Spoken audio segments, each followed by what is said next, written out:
From Agganis Arena, it is hockey day, and it is Hockey East playoff time on Agganis Way. Bernie Corbett, Mark Linehan, glad he could join us as the Terriers of Boston University, the 2 seed, get ready to take on the 7-seeded Northeastern Huskies in Hockey East quarterfinal action. Case McCarthy separated from the puck there as a wraparound attempt, and Caron slams the door on Williams. And then we got a scuffle after the fact there. The Terriers race to protect Caron on a high roll. Quinn has it, comes through in front. He had an idea of getting at the lane, who was suddenly playing forward. Now Green for Lane, shot there, whistles wide. Gallagher, good keep off the far point. Green twists down.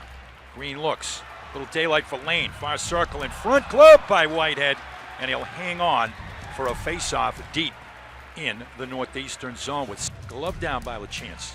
Shane for Lane. Lane checked, back up high, throws it to the net, glove by Whitehead, and he'll hang on for a face-off. To the surprise of no one, Huskies roll out that first line.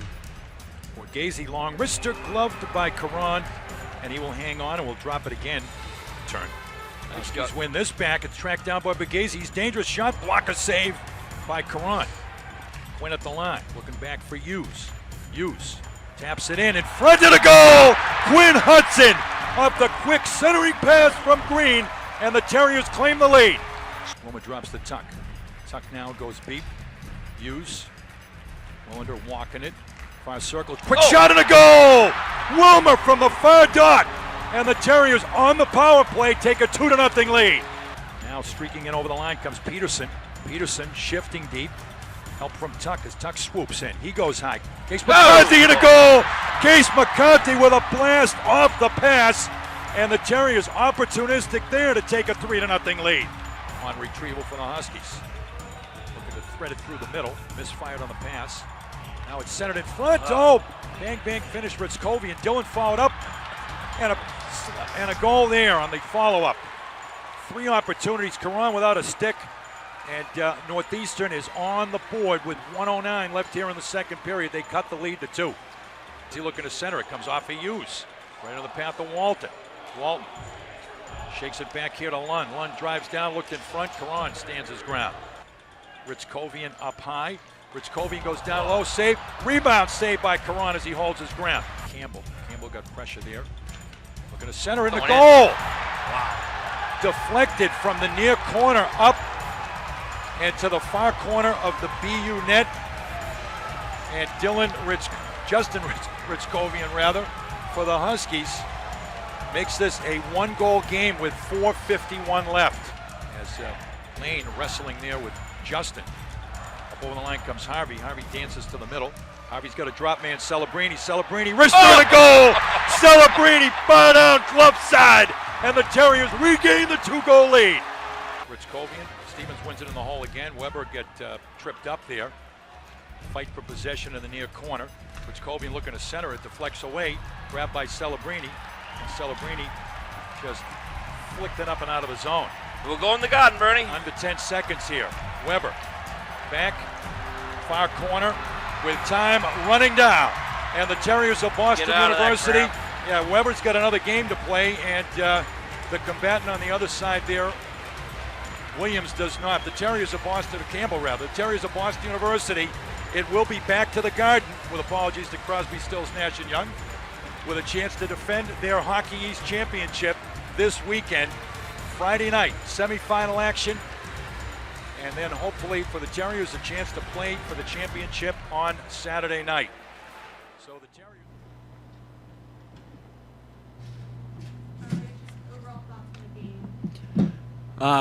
I really liked our effort tonight. I thought we, played a pretty complete game. They had some pushes at times, but I thought we did a good job of protecting the front of our net. Disappointed at the end of the second, you get up 3-0. You shouldn't give a goal up with a minute left. We got a little bit careless there. Their second goal was pretty lucky. I mean, Ritzkovian's a smart player, so but it went off Chewy's head, so it's a tough one.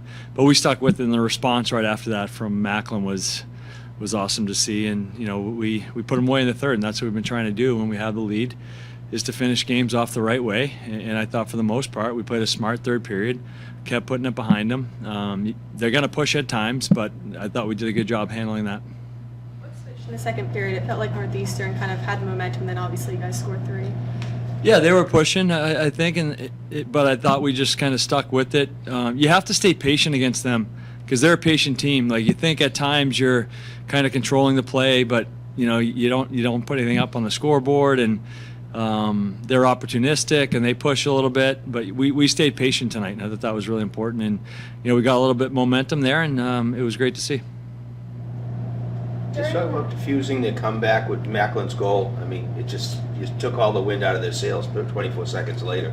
Yeah, it was just a response from our group. Our group has responded well through different things this year, and that's a time where you can't get down, you can't get frustrated by it. You got to go push and play the right way. And Harvey made a heck of a play, gaining the zone, being patient, and then obviously a great finish by Macklin. After your guys' rut in early January playing against BC and Northeastern, you said that the reason why you guys were having difficulty with winning was staying out of the box. And tonight you guys did, I would say, a pretty good job doing that as well. So how do you think the momentum of not being in that box, playing better, playing clean, is going to help you guys throughout the hockey tournament? I think it helps us because we can use the depth of our team. When you start taking penalties, some guys don't get out there, so then they're not playing a little bit, so it's tough on them. So when we don't take penalties, we get to use our whole bench, and that goes a long way for us. I think we have a lot of guys that can really help our team win, and when we get those guys on the ice, it helps.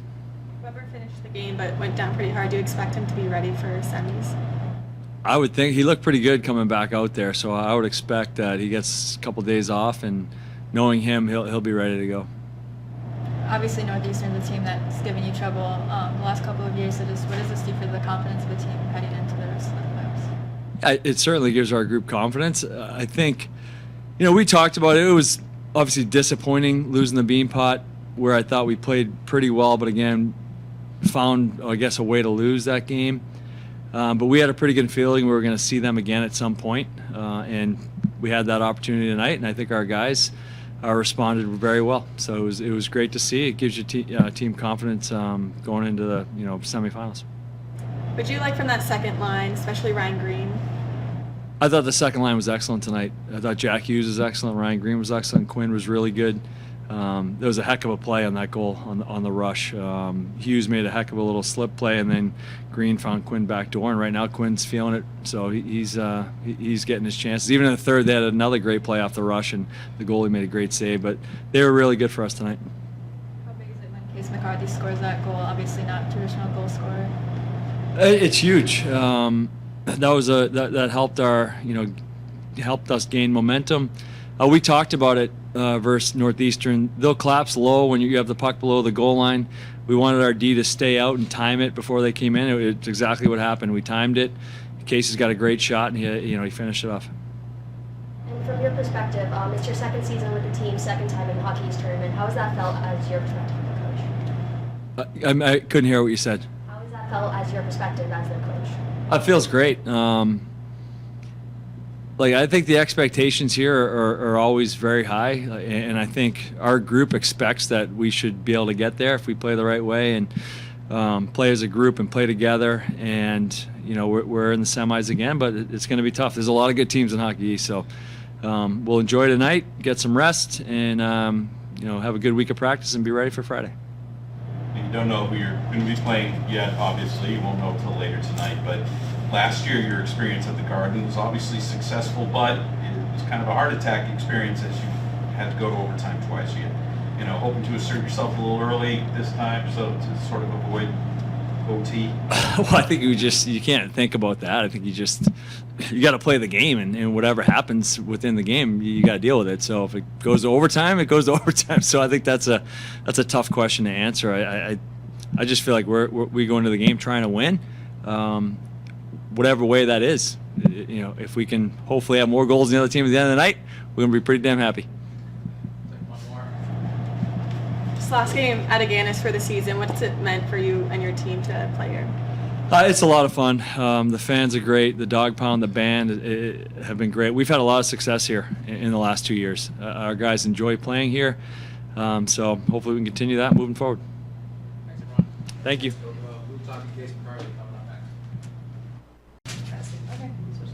Oh, you did it their way. For both of you, just how good did it feel to beat those guys, especially after the beat pot and everything this season? I mean, it's special. Obviously, a tough goal at the bean pot, but at the end of the day, it's a huge win for us, especially last home game for us here at Aganis. So it was special to beat those guys and get back to the Garden. Who's been emphasizing having better second periods? You guys both scored, so just what do you think was better tonight? I think we just stuck to what works best for us. I think throughout all 4 of our lines, we played the same way, and we took what was given to us. And we didn't really complicate the game. But, yeah, I think we just took advantage of the opportunity given to us. With both of you guys being in your last year here and it being your last game of the game, how has playing here felt for you guys? It's a special place. Obviously, the crowd, the fans, the student section, it's what makes it special. The guys in the room, the staff here, it's been an incredible ride. I can't be more grateful for the opportunity to play here. Yeah, it's an absolute privilege to play here at Aganis.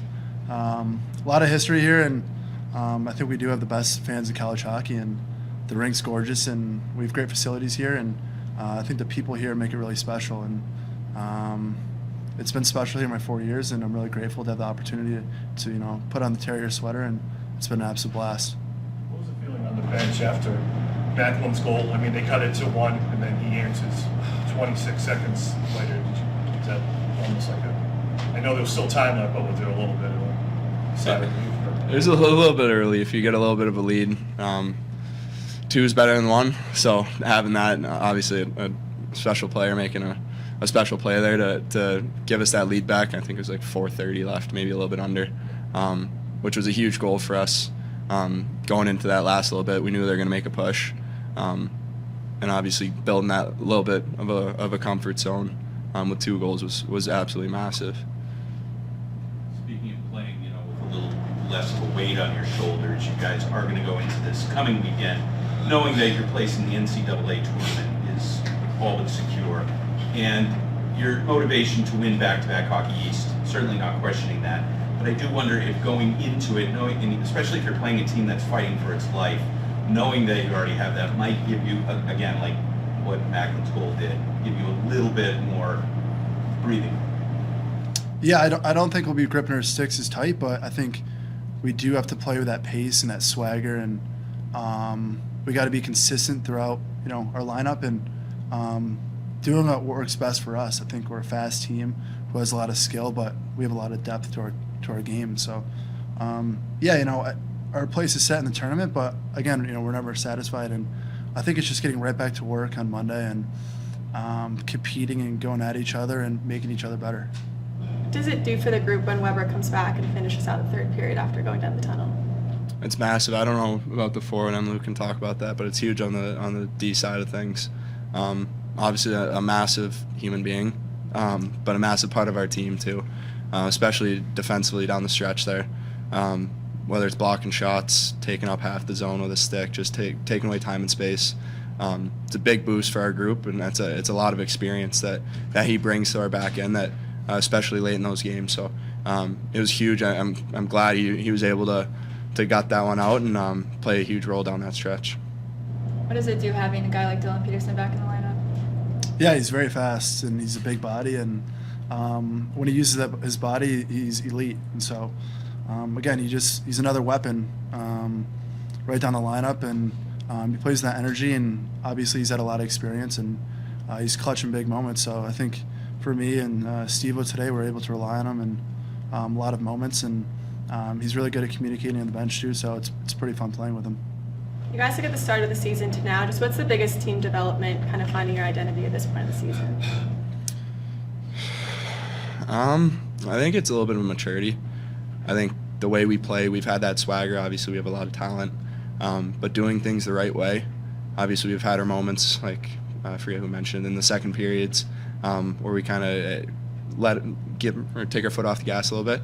But I think that maturity and closing games in the third period, like today, playing on our toes, not playing on our heels, and it's going to be huge for us going down this stretch because everybody's fighting for their life, and we have to bring that same pace and energy that we brought tonight.